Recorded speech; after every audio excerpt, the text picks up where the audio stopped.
Well, welcome everybody. Welcome to today's Vendux webinar. I'm Andrew Miller, one of the partners at the Vendux Group, where we focus on helping clients to grow their sales leadership capital. I am thrilled and totally humbled to have Tony Brock as our guest today, and I'm going to let him introduce himself in a second.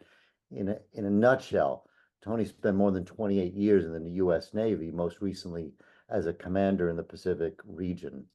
He then spent 8 years with the Department of Defense. I first met Tony more than 10 years ago at a reception on the USS George Washington during one of their regular visits to Hong Kong, where he and I were both based. Tony, thank you for your service, and thank you for being here today. Today's webinar topic is Spy Turned Executive Leadership Coach. Love that title, and I'm really looking forward to this chat. So we're going to dive into this theme and topic shortly. First, a couple of quick housekeeping notes before we jump in. So we're going to keep everybody muted for the duration of the webinar, and then there's Q&A at the end. So you can either use the chat function in Zoom to submit questions, or just feel free to open up your mics and engage with Tony directly at the end of the webinar. Webinar is being recorded today, and it will be available later today or first thing tomorrow morning on our site and on YouTube. Tony, before we dive into today's webinar, could you just share, please, about your journey, what you do today, the things that you do today, and what are the highlights of your journey getting here? Yeah, thanks, Andrew. I appreciate it. First, gratitude. Just thank you for hosting me. Allowing me to be on the platform. It's a fantastic opportunity to reach out and connect, I think, with a lot of like-minded folks. I didn't realize we had met 10 years ago in Hong Kong. A decade somehow feels like a bigger chunk of time, but I know. You're right. Yeah, in a city of 8 million people, you just popped out as one of those characters in the story that was, both interesting and interested in others. And so I'm just really grateful that I had the opportunity to connect with you there and remain friends all these years since. Yeah. So that was on the just as background. You're right. Joined the Navy, served as a submarine sailor first, and the time in Hong Kong is sort of those two things sort of serve as bookends. The piece in the middle was that I was fortunate enough to be selected for a small group program as an intelligence officer at one of the SEAL teams. Did a couple tours there with both SDB Team 2, the mini sub guys out of Virginia Beach, and then working with SOC Sent Forward out in the Middle East. And had been pursuing my MBA online and was planning to make a transition out of the military when 9/11 occurred. And then, of course, the people, their families, wives are friends, kids are friends. We've all worked together now for several years.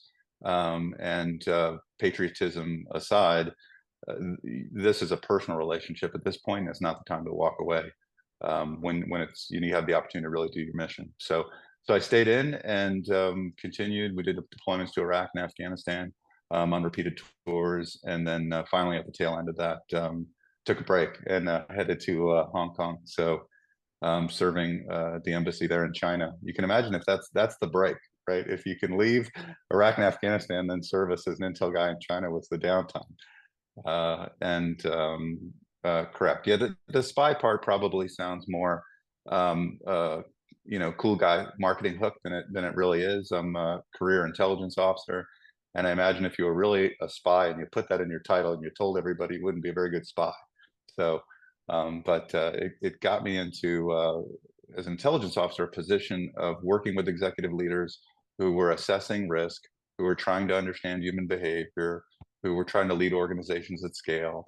And I just became really fascinated with that whole process and became really fascinated with the concept and the role of executive leaders, the pressure and everything that's involved in that. And so after leaving the Navy, I went to Georgetown University for get certified in executive coaching, and have pursued that since, both in my private practice and then also my role as the executive director down at the National Medal of Honor Museum's Leadership Institute, the Griffin Institute, which make a plug for them as well. The museum opens in March 2025, and that'll be a fantastic opportunity for folks to come check that out as well. Tremendous, humbling. In my next life, I want to be you.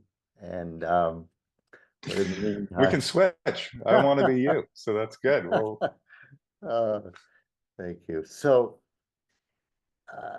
transitioning from the military to business, you say, the theme is spy turned executive leadership coach. So let's talk a little bit more about that. How yeah. how has your hmm experience as a former intelligence officer shaped your hmm approach to executive coaching and business leadership? Right. Yeah. Great question. It probably first came to light when I was in Hong Kong and we were dealing with so many U.S. executive leaders and firms that were overseas, and we were talking about just market intelligence in general and the role of business intelligence in executive decision making. And that's where I started to feel more comfortable that there was a very easy application of those skills. Having some training in human behavior and psychology, and having the other half of that job is really about understanding the executive leaders' sense of vision and mission, what they want for the organization, and providing them a picture of what that operational landscape looks like. And so, whether you're doing that in the military, and it's a map in the battlefield and some satellite imagery, or you're doing it in the corporate marketplace and you're using more of like a Porter's Five Forces model or some of the other systems that are out there to examine what is the marketplace looking like right now. That the concept is really the same, and then it's simply about identifying risk and adapting and mitigating that risk, and then making clear decisions and moving out. So I found that it was actually directly applicable to my former time working with executive leaders as an advisor. Makes sense. Yeah. So, there's uh, adapting military lessons to business. I mean, I'm a reader and follower of Lao Tzu, The Art of War. I've been hmm reading so many different versions of that over the years.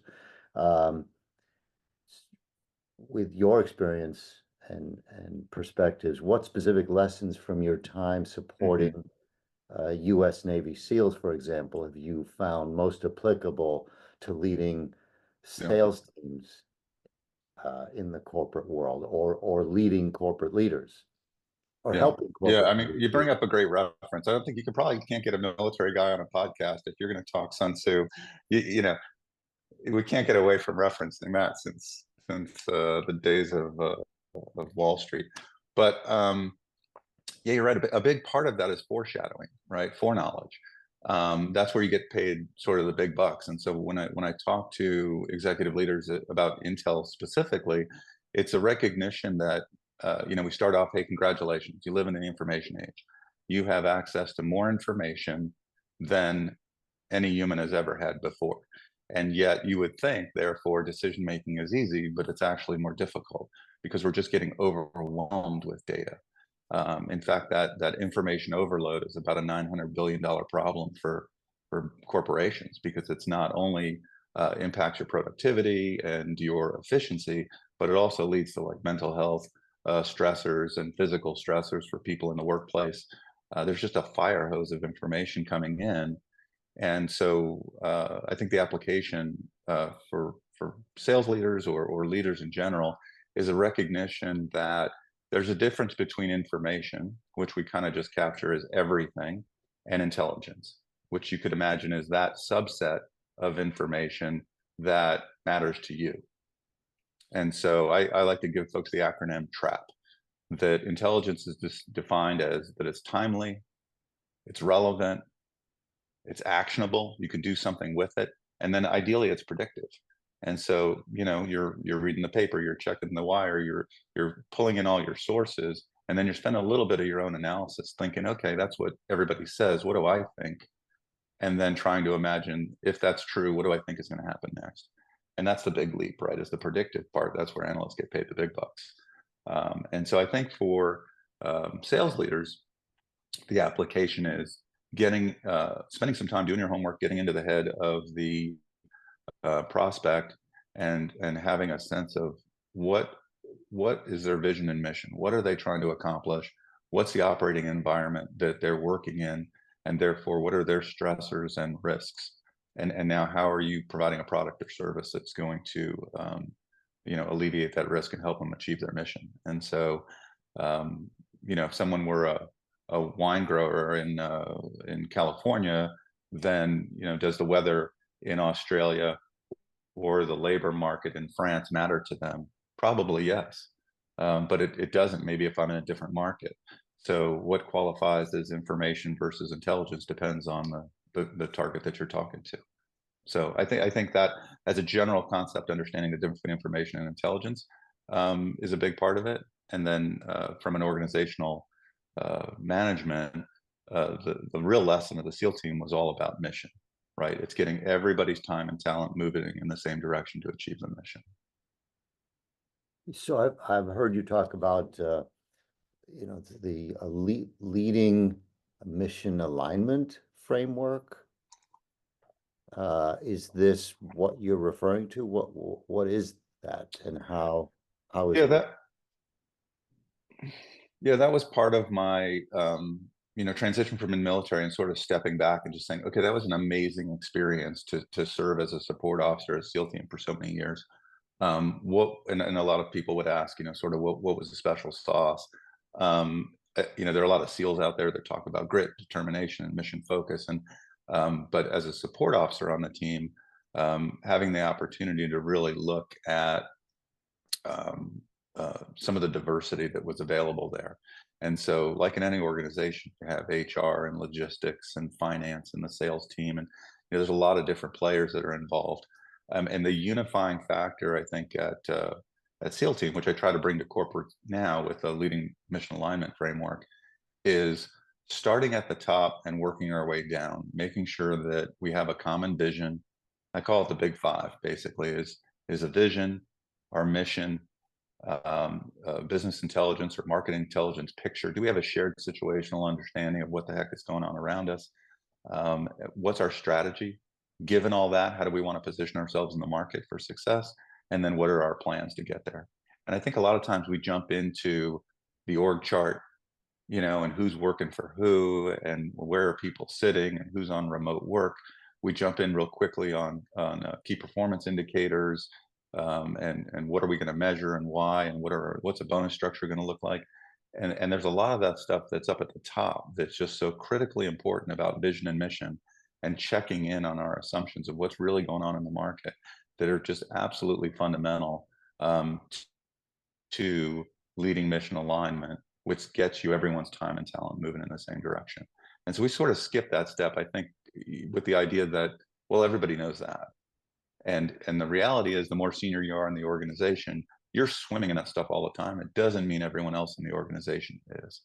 And I saw that as a critical takeaway from the experience at the SEAL team, was that we always went back and checked in on, here's a vision, here's a mission, here's a situation, and therefore here's what we're going to do about it. We would walk ourselves back into the target every single time, not only to check our own planning assumptions, but to make sure everybody at the table understood, this is why we're about to go do this next thing. And I just think that's can be a feature that's missing too often, and it's really helpful for leaders to fall back in and check in on that.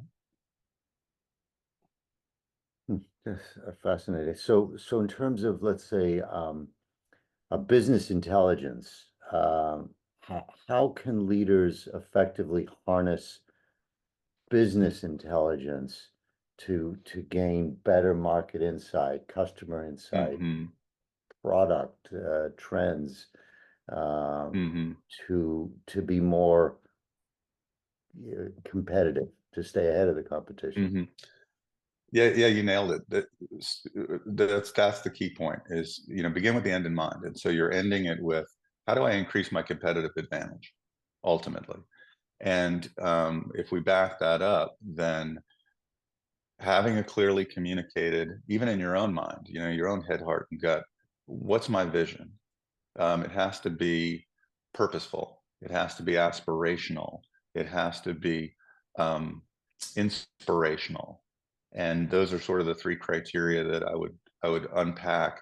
What's the future state of the world that you imagine, and how is your corporation helping to make that a reality? Next is sort of your mission, should you decide to accept it. I throw a little Mission Impossible there on folks.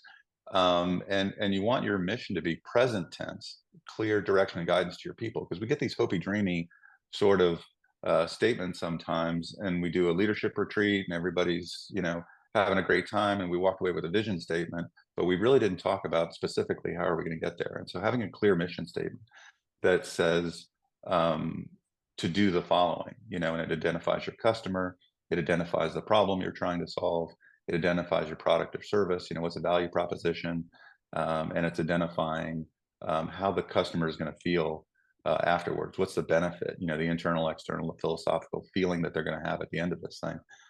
When we've set those two, now we're ready to look at the marketplace and business intelligence writ large. Because if I don't know, back to the French wine grower example, if I don't know who I am and what I'm trying to achieve and what our mission is, the market's huge. It's literally exponentially endless. So I don't know what you want me to look at, boss, and how I can help you make decisions if I don't know who I am and what I'm trying to achieve. So once we get those two knocked out and we turn to the market, I like personally Michael Porter's 5 forces model, where we can look at those paths of the competition in the middle. What are the threat of substitutes? What are the barriers to entry? Supplier power, buyer power. And you can run down as a starting point, you can kind of run down any of those paths. If, for example, we were looking at supplier power, now before I open my laptop and I get overwhelmed by all the information that's out there in the universe, let me make up a list of questions. And you can really take this complex business intelligence cycle we use in the military, and you can kind of boil it down into 4 parts. It's ask, get, think, and share. And so you got to ask the right questions in the first place. Well, what are those? Well, what decisions are you trying to make? And what do you wish you had the answers to? What's the data you need in order to move your company forward in the next step? In this case, with regard to supplier, your supply chain situation. But you could apply it to any part of your organization. What are the questions that you want to ask?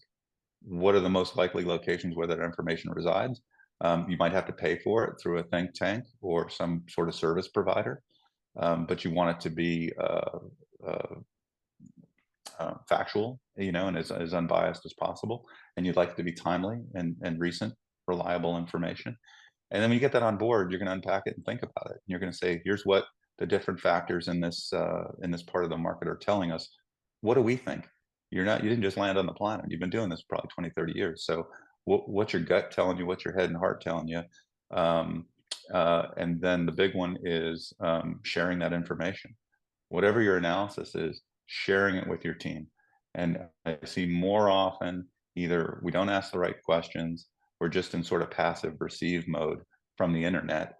And then if you do some analysis and come up with your rationale for executive leaders to share that with the rest of the team, so that everyone understands the planning assumptions and everyone understands sort of your commander's intent, your philosophy, so they can make decisions quickly at the lowest level possible that's aligned with your thinking as well. You don't turn around and then find out, either everyone's waiting for you or they're unilaterally making decisions based on their own analysis of their own sort of hypothesis that's different than the CEO. And either way, you have, misalignment across the organization. So I think, Yeah. the business intelligence concept is people can incorporate that in their own businesses by just recognizing the difference between information and intel, and then building out an intelligence cycle within your corporation. Hey, how do we ask questions? Where are we getting our information from? Are we sitting down then and having a meeting to crunch it and discuss it? It doesn't have to be everyone, but there should be some subset that does that. And then what's the mechanism by which we share that our thoughts afterwards with the rest of the organization? It's all in the questions, yeah. You talk about a little bit about planning. You talked about strategy. What I'm interested in your perspective on strategy versus planning. What Mm. what's your perspective from a military perspective, strategy and planning, and then overlay that in the business world and leadership? Right. Right. Yeah, Any that's one of any my pet peeves. parallels, differences, lessons learned? Yeah, yeah, plenty of parallels, and there's just endless books written on it. I think in the big picture, sort of philosophically, we use the words interchangeably. It's probably two of the most misused and intermediately exchanged words between strategy and plans. Or we'll say, I'm working on a strategic plan. We're working on the corporate strategy. We're doing the 5-year plan. And I'm like, well, is the 5-year plan a strategy? And who the heck can do a 5-year plan nowadays? You're doing a 1-year plan, and you're lucky if anything close to that is what ends up being executed. So, if maybe you used a sort of a World War II example, the vision was to establish a free and open democratic society where nations could trade, and your mission, therefore, was to defeat the enemy and reestablish that condition. The intel laid out to include terrain and weather and who were the allies, what resources and means you have to do that. Your strategy, um, can be forming allies, banding together to form allies for us to be able to go after this larger force or this more violent force together. And then we're going to break it down from there. But individual plans, the landing at the beach of Normandy, the invasion of Sicily, that's a plan. And then that breaks into goals and objectives and functions and KPI, and somebody's in charge of it and all that stuff. So the difference between strategy and plans is just how do you intend to position yourself within the market, and then your plans are the way that you're going to implement that. I always say that your strategic plan for your organization needs to zipper back up from the top. Here's our vision statement. Here's our why. Here's our Simon Sinek start with why purpose. Here's our mission of our customer and the product or service that we're going to provide. Here's what we think is going on in the market. And let's really take a second to lay out the map.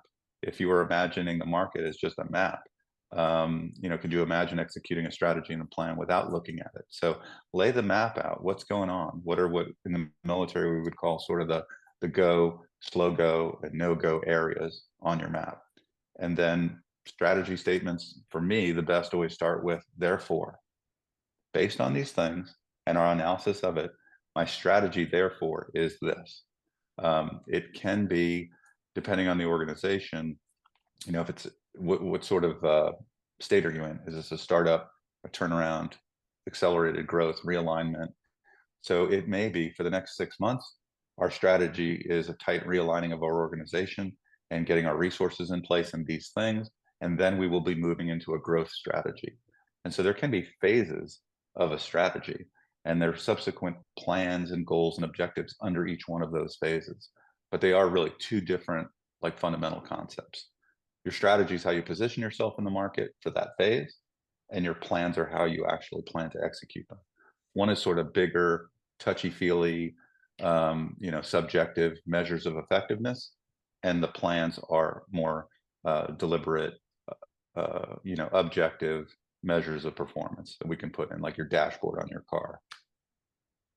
That's a really useful perspective. Let's pivot to what you do now, executive coaching, leadership coaching. How does partnering with an executive coach differ from any other kind of traditional leadership training?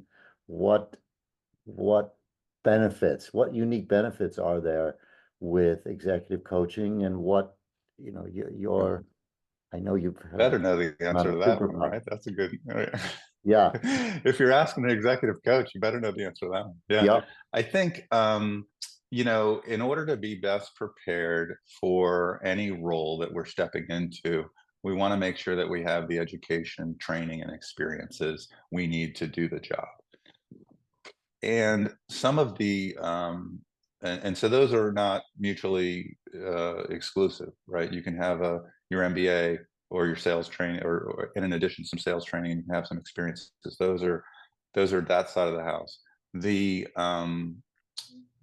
difference in sort of leadership, mentorship, and coaching is that, in my mind, leadership is all about providing clear direction and guidance to your team so that you can get everyone's time and talent moving in the same direction to achieve organizational goals. And so it can be collaborative, but at the end of the day, there's some positional uh, directivity involved. Like in the military, we would say, we're not here to, or we're here to support democracy, not practice it. Everyone gets a voice. It doesn't mean you necessarily get the vote. So at some point, the leader has to make a decision. Somebody is in charge, and they have to make a clear decision and move out. So that's sort of leadership. Mentorship is sort of the transfer of knowledge. And so some of my mentors are older than I am. Some of them are younger than I am, but they know more than I do in certain areas. And that's where you're drawing on creating sort of this unpaid board of directors that are around you that are people that you can latch onto for mentorship and bounce ideas off of. So with those two set, coaching starts out with the idea that really as you become more senior, you have fewer and fewer opportunities to work in and among your peers. And so it can be really helpful for you to set some space aside where you're going to talk about you, because otherwise everything you're doing, if you're in service to your team and to the board, everything is in service to others. It's to your family, it's to the board, it's to your shareholders, it's to your executive team, and then to the larger organization. And the calendar can get filled up really fast where there's not time for you to just have some self-awareness and self-reflection and sort of check in as you're in the middle of the game. And so coaching allows you to block out, whether it's an hour a week, hour every 2 weeks, some time to have that experience with a peer. And you do that in a confidential setting because just like every other human, you want to be able to vent. You want to be able to tell the truth. You want to be able to talk about your vulnerabilities. You want to talk about things that you're uncertain about or frustrated by. And it's really not appropriate for you to have that discussion with the board or with your executive team or your subordinates or direct reports, or to let the whole organization know, right? There's a difference between authenticity and being too vulnerable with your team. You don't let the team know, I have no idea what I'm doing next. That's not helpful to the confidence and morale of the whole team. But you might want to shut the door and have that conversation with a peer. And in this case, that peer can be an executive coach, somebody who's trained in providing sort of those open-ended questions. The goal isn't to fix anyone. You start out knowing that the executive is already smart and talented and capable, and it's just holding the space for them with some open-ended questions so that they can sort of explore it. You don't get a light bulb moment every call, but pretty often people will say, now that I hear myself say it out loud, I think this. And so it's starting with a challenge, getting really down into what's the issue at stake. What are the options you have available? What are some ways you've handled this in the past? What other resources do you have available besides yourself? It's not all on you. Who else do you have in your network that you can tap into or you could delegate this to? And ultimately providing them options so that they can pick a solution. So, and then in subsequent calls, it's really just about, some general accountability. Hey, before you said these were the goals and these are the things you said you were going to do, how's that going? Checking in, because you're the CEO and you're not challenged often by the people around you. And so if you don't have that soft accountability, you're still a human too. And you may find that the weeks slip by and you're no closer to that goal you said was very important to you than you were, 8 weeks ago or so. So I think that for me, it's, having served as an intelligence officer to senior SEAL executives, I had the really good fortune of working for both General McChrystal and Admiral McRaven, two of our nation's greatest. And for me, it just felt like that's a career of service that I can be proud of, recognizing that executive leadership comes with tremendous responsibility and serving as a confidant in that inner circle for them to be able to sort of whiteboard and strategize or vent, and then say, okay, got it. And then they step out and, do what they got to do. So that's sort of made my Yeah, philosophy on coaching. yeah.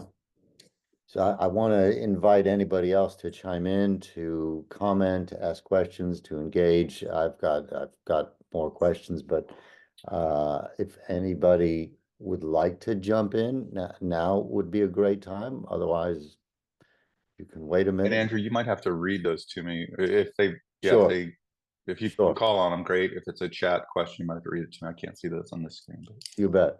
Um, but you just touch on the subject of isolation at the top, and I think mm, most CEOs 100%. and leaders would admit to, the phrase, it's lonely at the Hmm. top.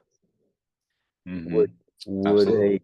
a would a commander of the Navy and would a general in the military say the same thing? Is that, Hmm. are I'm these sure. themes Yeah, common? absolutely. Absolutely. And you imagine that we have the opportunity to be better connected than we ever have before, right? Back in the day, you would be the captain of the ship and set sail, and that was it. There was maybe you get a letter, months later.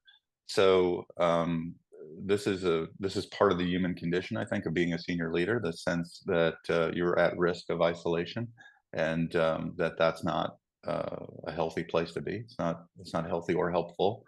And so we have an opportunity now with modern telecommunication to be able to reach out and connect with others.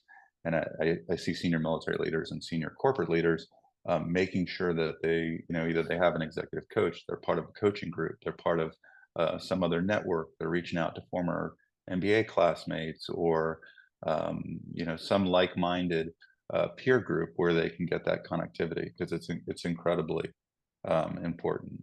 So, especially in light of, I think the other two big sort of frictional forces you have coming up are just the general sense of disruption and anxiety, right? The market's more volatile than it's ever been before.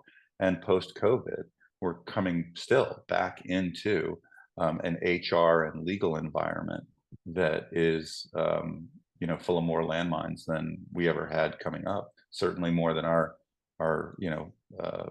mothers and fathers had when they were coming up through corporate to have to deal with. So a lot more stress on executive leaders, and being on guard against isolation is really critically important. Any questions out there?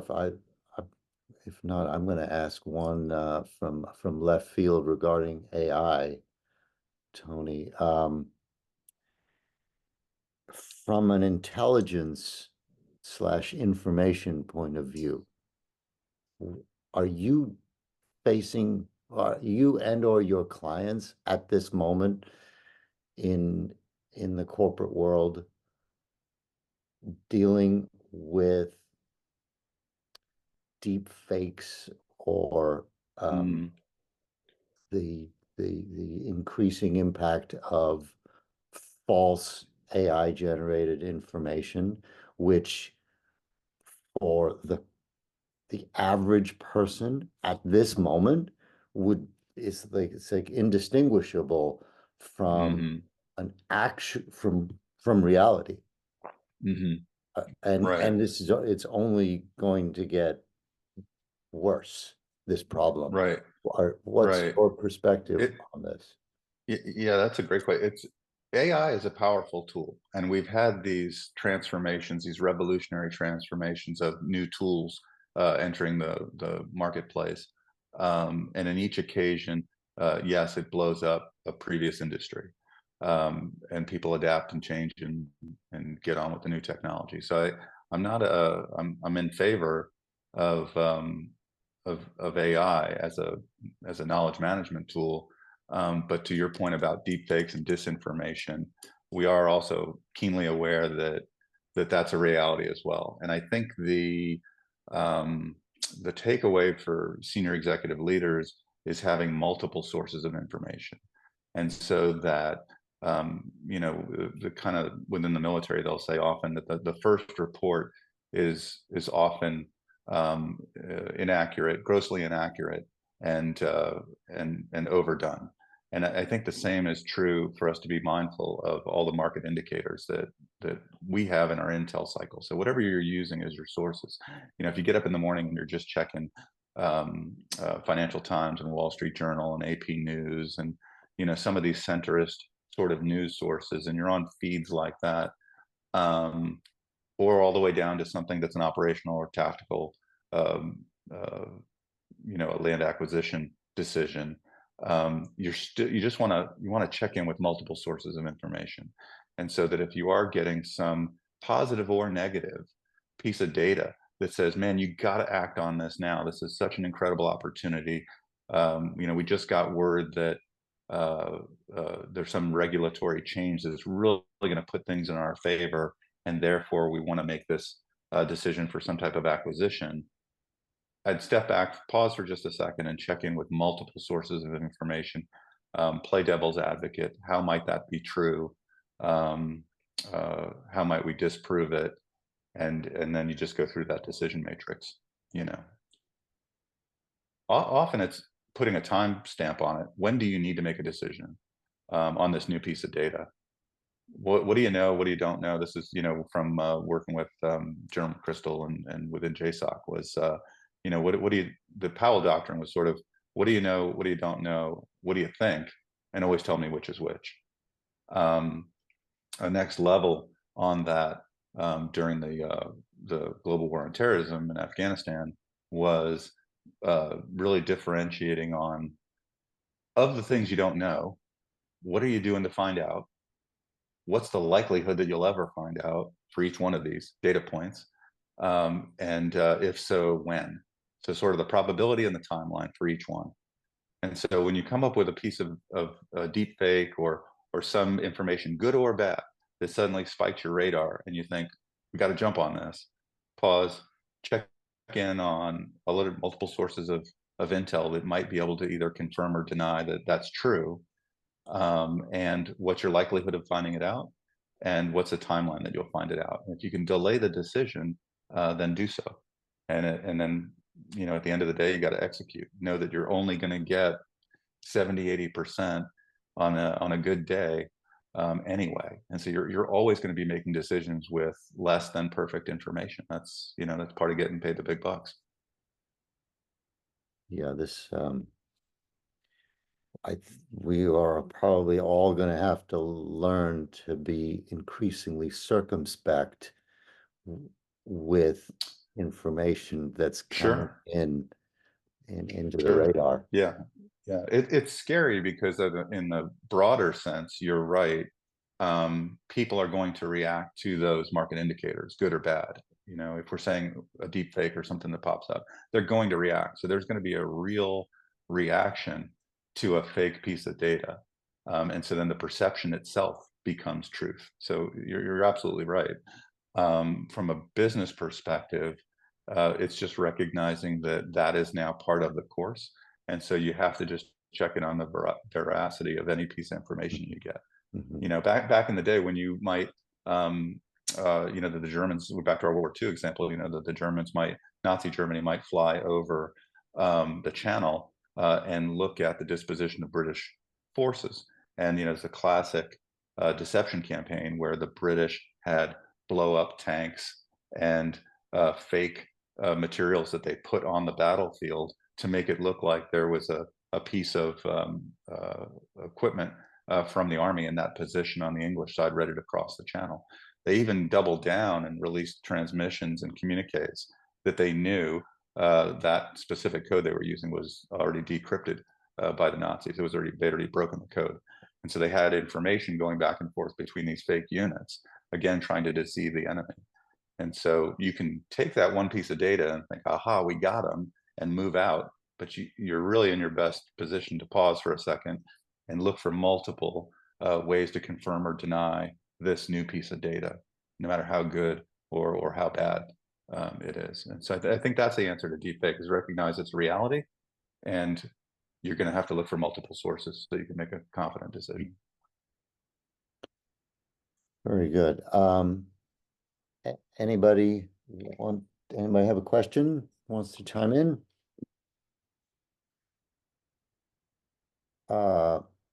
Tony, I'm very, very grateful for your time, for your perspectives. So this is being recorded. It will be on our socials.